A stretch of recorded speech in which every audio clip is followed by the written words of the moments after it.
जय श्री राम दोस्तों। आज की कहानी सुनने से पहले धीरे से अपनी आंखें बंद करें, अपना ध्यान अपने हृदय पर लाएं, अपने हृदय की पवित्रता और विनम्रता को महसूस करें। अब सुनना प्रारंभ करें। सुबह मेघनाद से लक्ष्मण का अंतिम युद्ध होने वाला था। वह मेघनाद जो अब तक अविजित था, जिसकी भुजाओं के बल पर रावण युद्ध कर रहा था, अप्रतिम योद्धा जिसने सभी दिव्यास्त्रों को उपयोग करने की शक्ति थी। सुबह जब लक्ष्मण भगवान राम से आशीर्वाद लेने गए, उस समय भगवान राम पूजा कर रहे थे। पूजा समाप्ति के पश्चात प्रभु श्री राम ने हनुमान जी से पूछा, अभी कितना समय है युद्ध होने में? हनुमान जी ने कहा, प्रभु अभी कुछ समय है, यह तो प्रातः काल है। भगवान राम ने लक्ष्मण से कहा, यह पात्र लो और भिक्षा मांग कर लाओ। जो पहला व्यक्ति मिले उसी से कुछ अन्न मांग लेना। सभी बड़े आश्चर्य में पड़ गए। आशीर्वाद की जगह भिक्षा।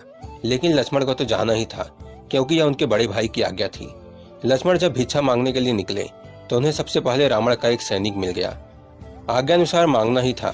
यदि भगवान की आज्ञा न होती तो लक्ष्मण उस सैनिक को वहीं मार देते, परंतु वे उससे भिक्षा मांगते हैं। सैनिक ने अपनी रसद से लक्ष्मण को कुछ अन्न दे दिया। लक्ष्मण ने वह अन्न लाकर भगवान राम को अर्पित कर दिया। तत्पश्चात भगवान राम ने उन्हें आशीर्वाद दिया, विजयी भव। भिक्षा का मर्म किसी की समझ में नहीं आया, पर कोई यह पूछ भी नहीं सकता था। बस यह प्रश्न सबके अंदर ही रह गया। फिर भीषण युद्ध हुआ। अंत में मेघनाद ने त्रिलोक की अंतिम शक्तियों को लक्ष्मण पर चलाया। ब्रह्मास्त्र, पाशुपास्त्र, वैष्णवास्त्र, इन अस्त्रों की कोई काट न थी। लक्ष्मण ने सिर झुकाकर इन अस्त्रों को प्रणाम किया। सभी अस्त्र उनको आशीर्वाद देकर वापस चले गए। उसके बाद राम का ध्यान करके लक्ष्मण ने मेघनाद पर बाण चलाया। वह हंसने लगा। देखते ही देखते मेघनाद का सिर कटकर जमीन पर गिर गया और इसकी मृत्यु हो गई। उसी दिन संध्या काल में भगवान राम शिव की आराधना कर रहे थे। भगवान राम ने लक्ष्मण को सुबह भिक्षाटन हेतु क्यों भेजा था?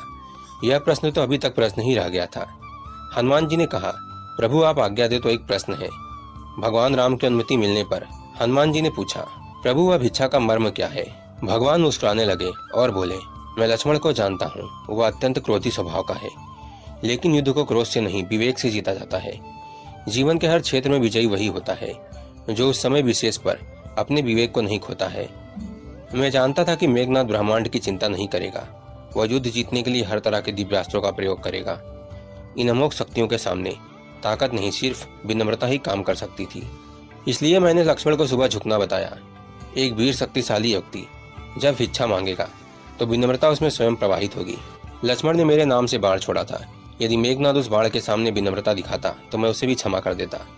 केवल जब हम महानता की दीवार तोड़कर स्वयं को विनम्र एवं तुच्छ प्राणी के रूप में प्रस्तुत करते हैं और अपनी व्यवहार संबंधी जटिलताओं और अहंकार को वश में कर लेते हैं, तभी जीवन वास्तव में आनंददायक बनता है।